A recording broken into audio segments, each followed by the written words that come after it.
Day 11, Dorigo. Dorigo.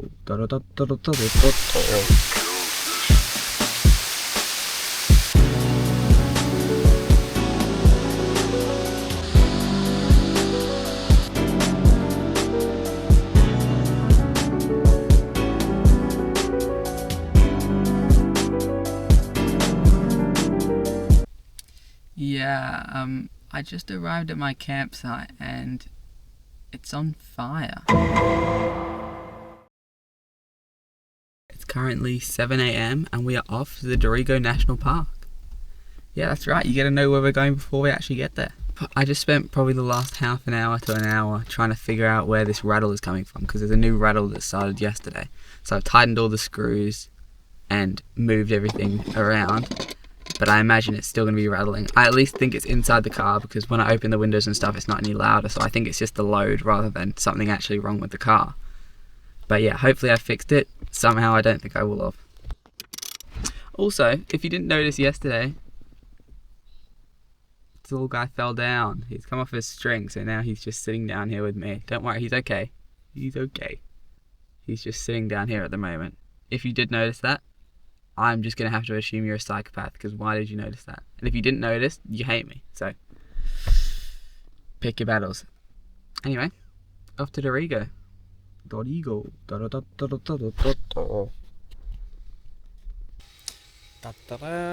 We've made it to Dorigo. Oh, well, we've made it to 1 kilometre away from where I actually wanted to go, but the road's closed, so we're going to have to make do here. Little side note, I think I've broken 2 of my toes on my left foot. These 2 toes, which is going to make the walk a little bit more interesting. Hopefully that noise isn't too loud. Anyway, but yeah, it's what it is. Compaining's not going to help. We'll have to see if we can make the walk. We either do it or die trying, I guess. Hopefully option A. Alright, we're off. Another incredible breakfast. Dual wielding like an absolute weapon. It's about 1 kilometre to the Glade picnic area, which is where I was supposed to stop. Kind of maze runner vibes. Cool name. But yeah, it's a rainforest, super excited. You can already hear all the birds.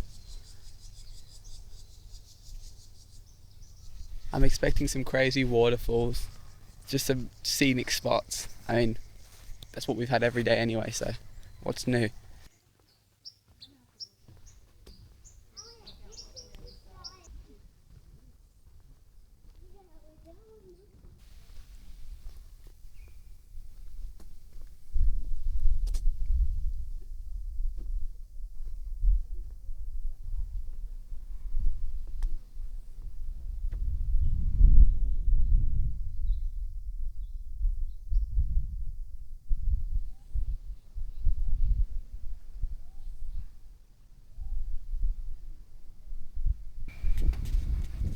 Not even 200 meters. Not even 200 meters away from the start of the walk. I haven't even finished my food yet. It's just incredible. I mean, look at this.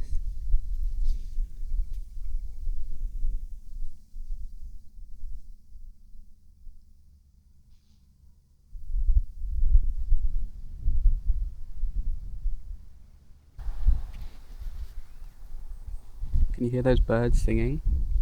The yellow songbirds. They're some of the oldest in the world. At least 20 million years old. This lookout's actually on a boardwalk, which is man-made obviously, and the benefit is that it gives you this just incredible view of the whole valley. But well, not actually a negative, it just, I guess it makes it more interesting, is that it actually wobbles quite a lot when you walk on it, which makes it feel really cool. Hold on, there's a camera thing. I want to see if I can put my camera on here.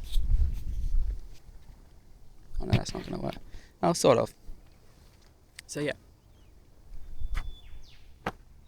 Beautiful view, beautiful lookout.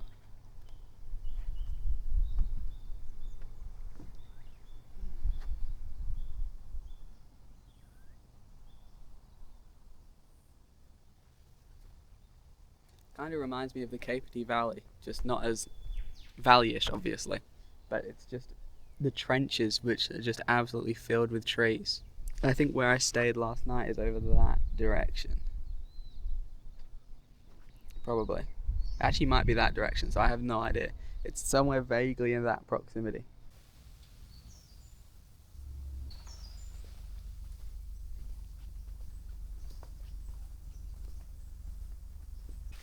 There was a sign just back there saying that the forest goes by many names.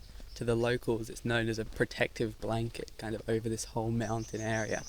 But to the city dwellers, to the people who've come from far away, it's known as the Big Green. I think for me, for now, it's just the Big Green. But maybe one day it will change.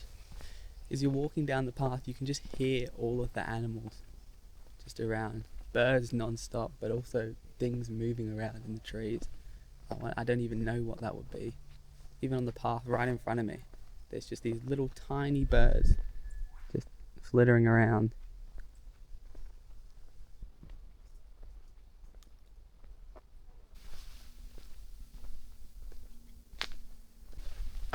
This spot just here is called Barmgol Balaminda, or the clearing where you slow down. I think that's probably fitting. Just, yeah. I don't know how much I can slow down before I run out of time in the day.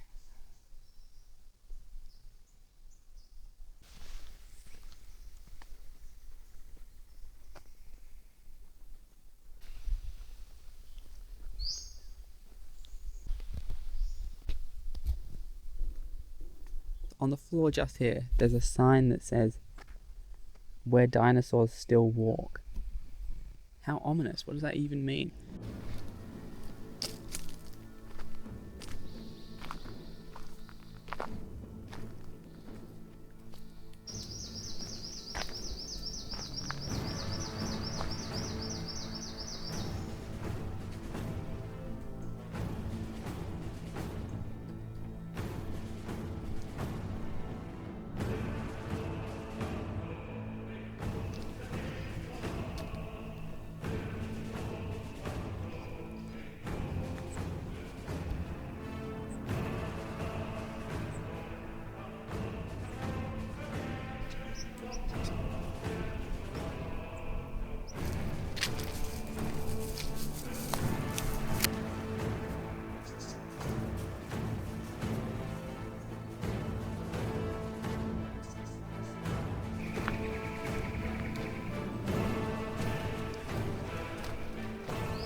I just finished the first kilometre and I realised I have been walking incredibly slowly. I don't know how long that kilometre took me, but ridiculously long. Partly because of the toe, but also because it's just so beautiful. I should say the toes. But anyway, we're going to pick up the pace a little bit and head on to see these waterfalls that are further down the track, because they look super cool. I'll be taking in the scenery, but you might not get to see as much as me, so... I actually assumed that these paths, creating actual gravel paths through the track or through the forest, was worse for the forest, because you're destroying stuff to make the path. But it turns out it's actually better because it keeps it contained. Whereas if you have a dirt path, it becomes all muddy, especially in a wet rainforest environment, and it kind of just spreads and does more damage to the area around. So yeah, by walking on this path, which you walk on the whole way from when you get out of your car to when you get back in, you're actually protecting the rainforest, which is super cool. It would have taken them just an immense amount of time to build this, because it would have been done with hand tools. Get a look at this tree. This one. It is absolutely huge. Imagine how many years it must take to grow like that. It must be hundreds and hundreds and hundreds of years old, maybe more. Plus, the bottom of it isn't even like a normal solid trunk. It's these little bits that kind of branch in, so there's like a hollow center.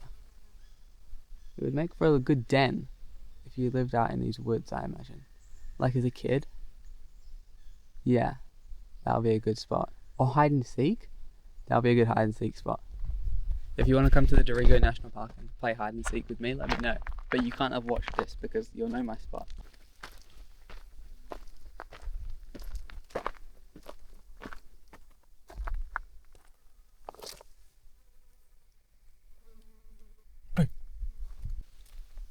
You can see the rest of the big green just peeking through the trees behind me.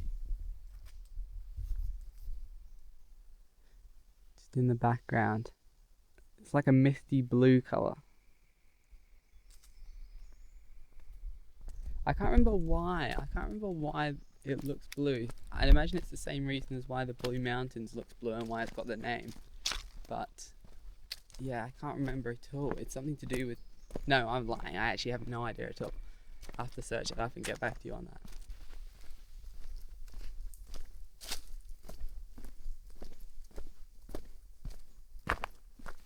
Second kilometre complete. I'm not kidding when I say that took literally less than half the time that the first kilometre did. So the pace has picked up. We've got what, another 4 kilometres left or something, so we'll keep walking. But I say 4 kilometres left as if that's, oh no, we've still got 4 to walk. Dude, 4 kilometres of just this beauty the whole way through. Like, give me 100 kilometres and the rest of the 100 days, but still, it's incredible. We still haven't got to the first falls yet though, so I don't know where that will be. I could hear water when I was back there, but now I cannot. So, who knows? I don't know whether they'll be lower down because we're still quite high up, or whether they just don't exist and it's a trick to get me in here. I'd still do it either way, so I'm just reading another sign here. Brush box. This tree looks like a eucalypt, but there are several easy to spot differences. The broad leaves are held more stiffly and crowd towards the end of the branches, giving a star-like pattern against the sky. The bark is noticeably pinkish. The flowers too are different, having, I can't see, stamens, clumped in 5 feathery bundles. Is it pinkish? Also, the flowers are really high up, so I can't see. I just have to take their word for it, I think. That's a point that I was going to make earlier, actually. When you look out on this national park all out there, it looks so similar to what I've seen. Like I said, it looks like Capity. But these trees are just going to be immensely different, which is the point that they're saying there. Although these look like, you know, the eucalypts or other types of trees, I think you get pines in Capity, though I might be just imagining that. Oh yeah, it is, because it's the Wollemi pines. Although they look similar, they're actually entirely different trees. And when you're up close, especially the ones that look like that, where you've got like different branch-like structures going up the whole trunk, you can tell that it's so different. But when you're looking at it from far off, when I'm looking into the distance out there, it just all looks so similar. Which is just, yeah, the little differences that you might not notice unless you're up close.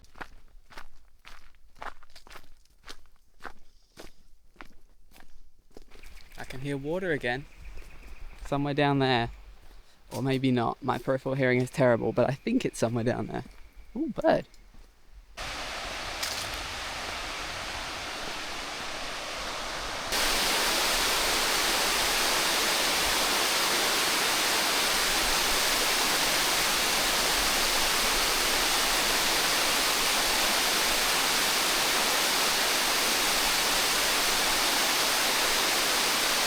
We made it to the first waterfall. I'm not actually sure which one this is, but it is beautiful no less. Flows all the way down and underneath the bridge that I'm on right now. And down here into this beautiful opening.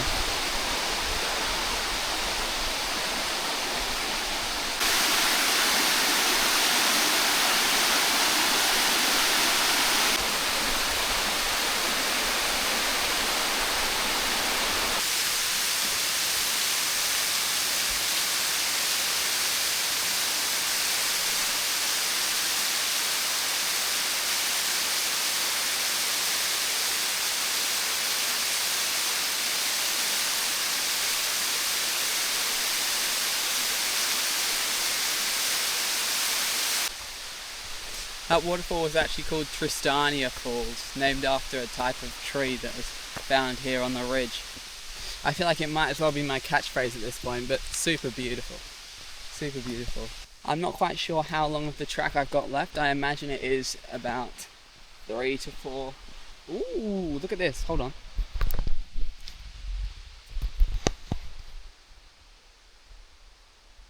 Can you see the tail?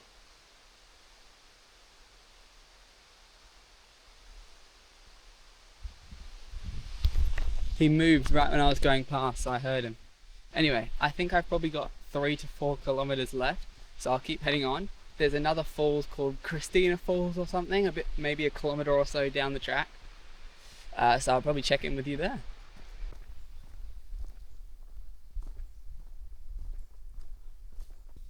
Okay, I'm not at the falls yet, but I am at another lookout. It says Mam Nyagi Badar Bang. I've definitely butchered that pronunciation, but it means place of seeing Bellinger Valley. So let's have a look. It has also suddenly got really hot, so the layers have come off. Whew. I'll move over a bit so you can see through the trees. I actually met some people on the track this morning that said they were from Bellinger. I met some people that said they were from Bellinger, and when we were at the trailhead, which was up that way, they said, oh, it's behind that mountain there, but now you can actually see it just over there.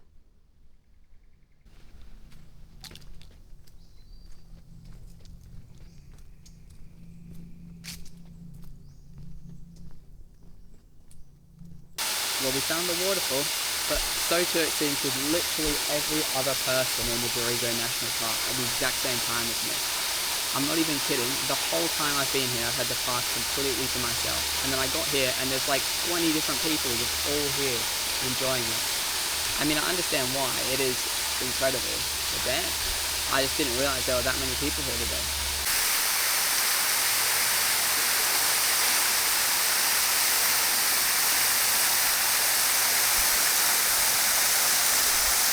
You can actually walk up right behind the waterfall. It's probably crushingly loud on the video, but yeah.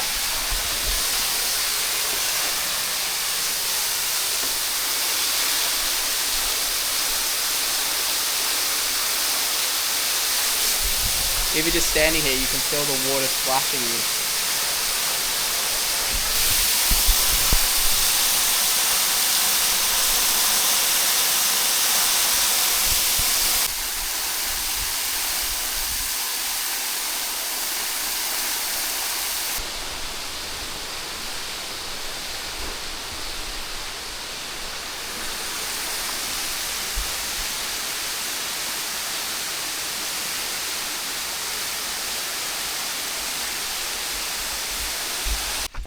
If you listen carefully in here, you might be able to hear the stuttering frogs.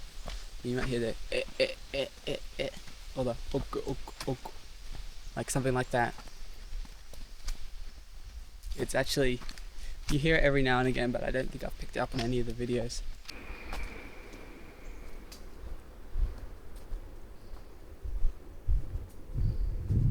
Just stopped off for a little rest. I think I've got about 1 kilometre left of the track. It's been beautiful the whole way. There's no more falls left, and I'm about to get to the glade picnic area, which was where I intended to stop originally, but I couldn't. But yeah, first rainforest of the trip. I think it's lived up to the expectations.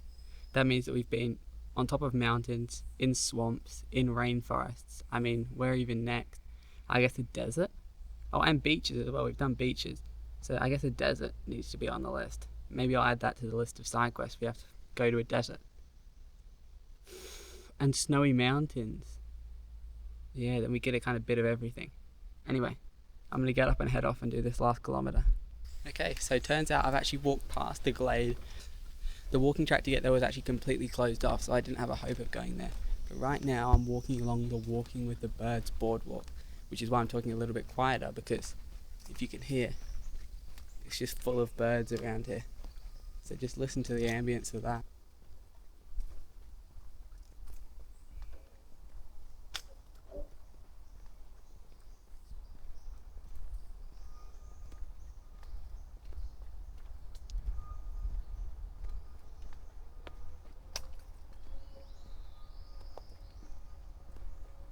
Alright, we finished the walk, I'm back in the car, and I've actually driven to an information centre which was just 5 minutes down the road. So I'm going to go in there, see what they say.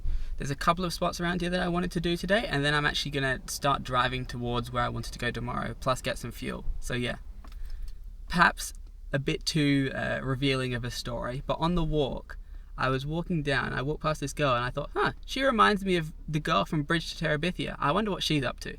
Hopefully I bump into her, because we were walking opposite ways, so I was kind of like, hopefully I bump into her again, I'll kind of see what she's up to. By pure coincidence, I bumped into her in the car park. She was the car parked right next to me. Did not say a word though. I literally did not say anything. People are terrifying, dude. But it looked like she was camping in her car as well. Oh no, well, she was definitely camping in her car as well. Probably road tripping. So yeah. Maybe I should add to the extra hard side quests, talk to someone. No, not just talk to someone. Talk to someone who's my age. That's what's terrifying. Anyway, I'm gonna go to the information center. I'll let you know what I find out. Okay, information acquired. Some of the spots are a little far away, so they actually might be spots that I'll kind of catch on the way back down. But there are a couple of spots that I want to see, and also one that I wanted to see in advance, which is Dangar Falls. You can know in advance. It's just down the road. I'm going to head there, and then I'm going to go see a lookout, and then I'm going to start heading back towards the coast. So, Dangar Falls. It was busy, but justifiably so. Definitely a prime spot for a swim, but I've got another spot lined up for this afternoon, so hopefully less packed there and it'll be nice. You know what I realised? I think I've actually seen so many majestic spots that I've just been desensitized to seeing them. Because I walked down there, looked at it, went, wow, this is nice. And then I wasn't even there for 5 minutes and I just walked back up. So yeah, I mean, I know I'm in a rush today, I've got places to go, but still, normally I just ignore the rush and just sit there for ages. So yeah. Maybe the bar's been raised or something, I don't know. Anyway, the spot I want to go to right now is literally called the Promised Lands, which just feels fitting. So hopefully it lives up to the name and it is as promised. Let's go.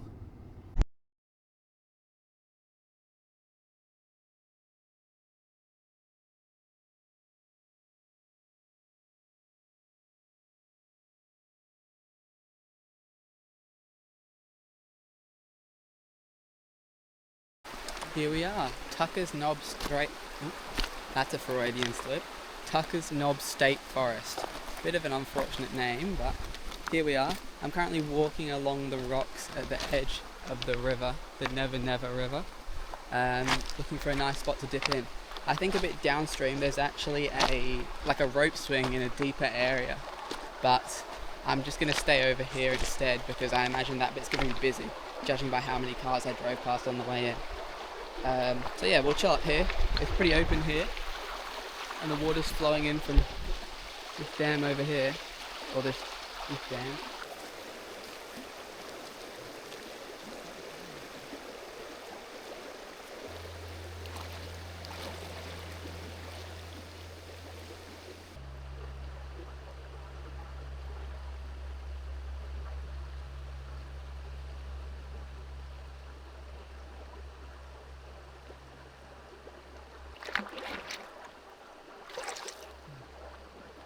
Welcome to Never Never River. It's cold but refreshing. I'm just moving the camera to a different spot. The water is also crystal clear as well. The water in the Blue Mountains that I was swimming in you couldn't see anything through it. But this water, when you're in it, you can see the floor underneath you, which is nice. A sense of knowing what you're actually standing on is pretty nice.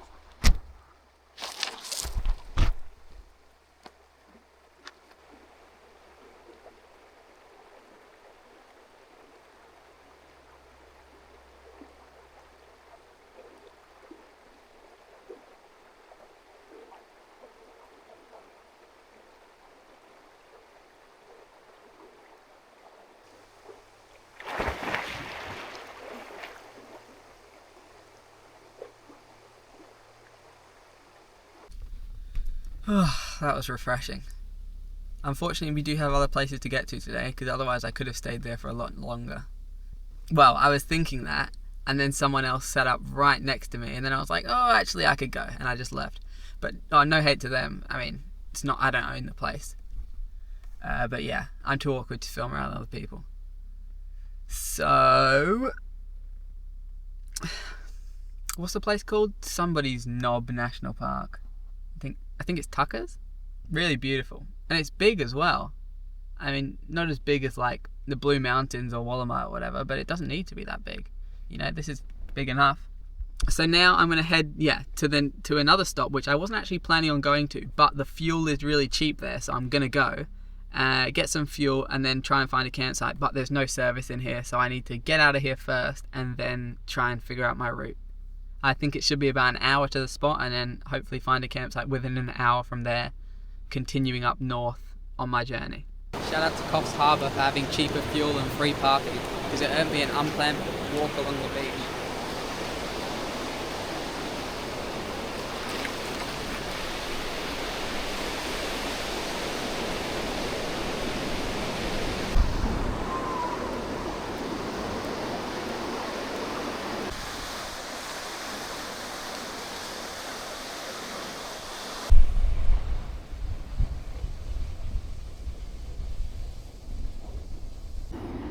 Alright, thank you Coffs Harbour.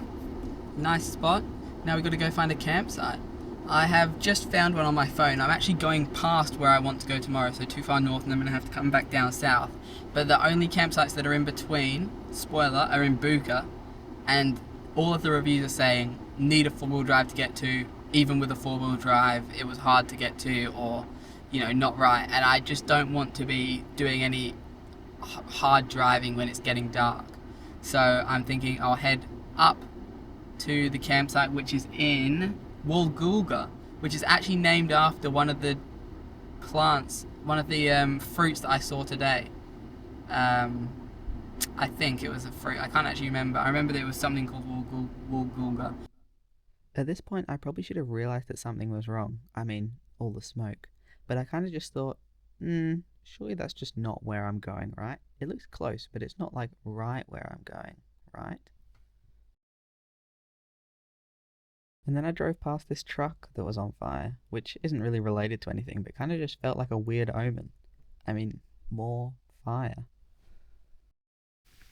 The strangest thing just happened. I just got to the road that goes into the campsite, and I look, and the entire side of the road is just burnt and on fire, and I'm like,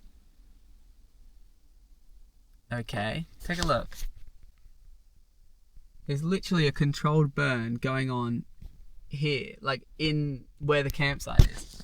So I'm thinking probably not the best place to camp while there's an active control, but even though it's controlled, I feel like it's just not necessary. So I'm going to see if I can find another spot. If I have to go there, I mean, I don't know whether I'm even allowed to, so I have to check whether I'm allowed to or not, and then if I have to go there, I'll go there, but we'll see. I'll look for another spot. Alright, I found another campsite that's about 15 minutes up the motorway, the Pacific Highway, which I was just driving down, which unfortunately means I'm about 25 minutes past where I want to go tomorrow, but it is what it is. It's not on fire, and, well, it's not on fire, and 25 minutes is not the worst thing in the world. A little bit of fuel wasted, but there's only so much I can do about it, unfortunately. Let's head there. Alright, we've made it to the makeshift spot. It's not exactly a campsite, it's just have a look. It's just a patch of gravel by a service station that you're allowed to stop at, so here's what it is. It works for the night. I am absolutely exhausted.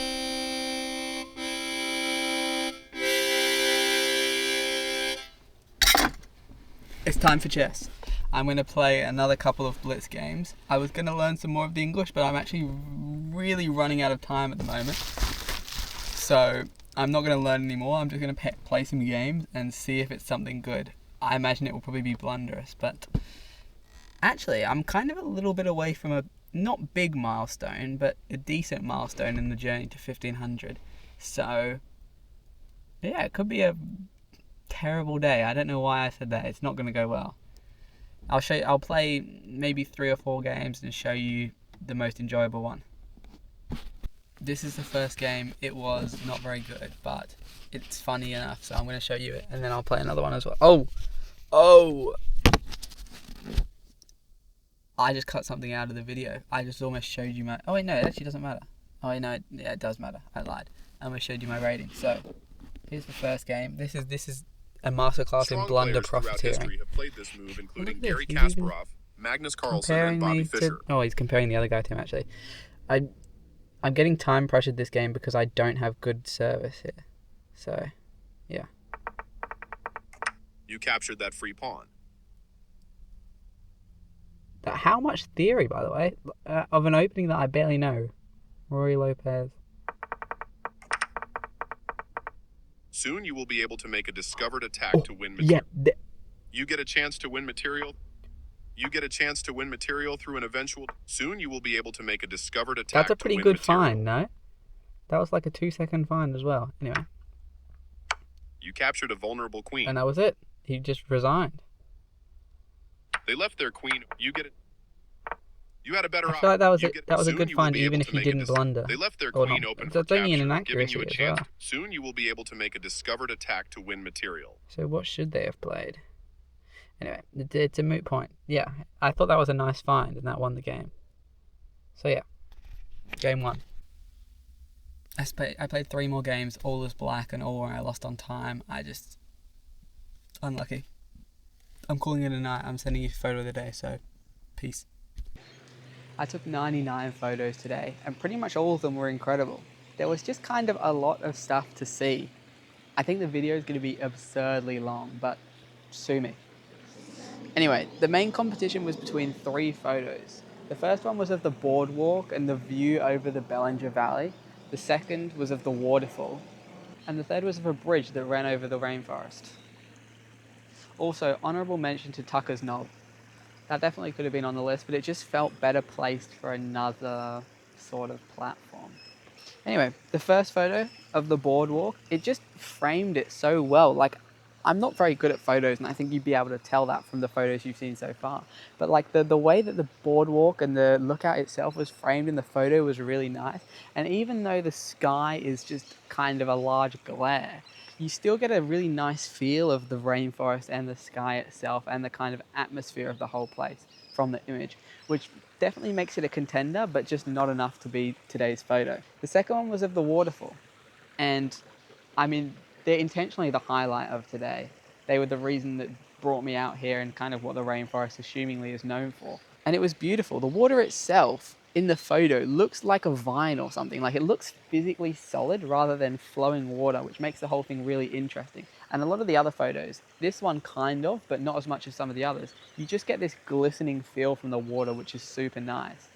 And I feel like any sane person or any person would expect that this would be the photo of the day. I mean, it's supposed to be the highlight and it was incredible, but if there's one thing you'll learn about me is that I like making different decisions. And so that brings us to image 3, the bridge spanning over the rainforest. There's just something nice about it. It makes me think at first of apparently nothing. I can't think of what I was thinking of. Tarzan. It makes me think of Tarzan. I think I'm misremembering the movie though, because I don't think there was actually any rope bridge in that movie. I'm thinking of the animated one. I don't think there was actually anything there. But what it reminds me of now, which I've just thought of, is Kung Fu Panda, the scene with Tai Lung and Tigress. And Tai Lung's on the bridge and he's like, bring me the Dragon Warrior, or where's the Dragon Warrior, or something. And she says, how do you know you're not looking at her? And he just laughs or makes some remark. I haven't watched the movie in a long time. But it makes me think of that. I guess the things that you want to be in life. That's quite a nice message. But the thing that makes me think of the most, and I think it's because of the girl that I saw earlier today, which was actually at this waterfall where the bridge was, it makes me think of Bridge to Terabithia. And that is just such a beautiful movie and a message. In that movie, their bridge is just a rope swing and a little bit of an imagination, but this is an actual bridge. And the thing about that movie is it takes a kid with what is probably not the greatest life in the world, and all it takes is one great friend, a little bit of imagination, and a bit of extraordinary, yet not that extraordinary, nature. And they just go exploring and it's incredible. And I guess this is the bridge for me, this whole trip, but also that bridge itself. That's my bridge to Terabithia. Unfortunately, I'm yet to find a friend, but work in progress, I guess. So yeah, that's today's photo. Number 11, bridge to Terabithia. I feel pretty comfortable placing this one. When I was looking at the list, I actually felt less comfortable about where some of the other ones were put, but this photo is going in the 3rd spot, and I'm happy with that.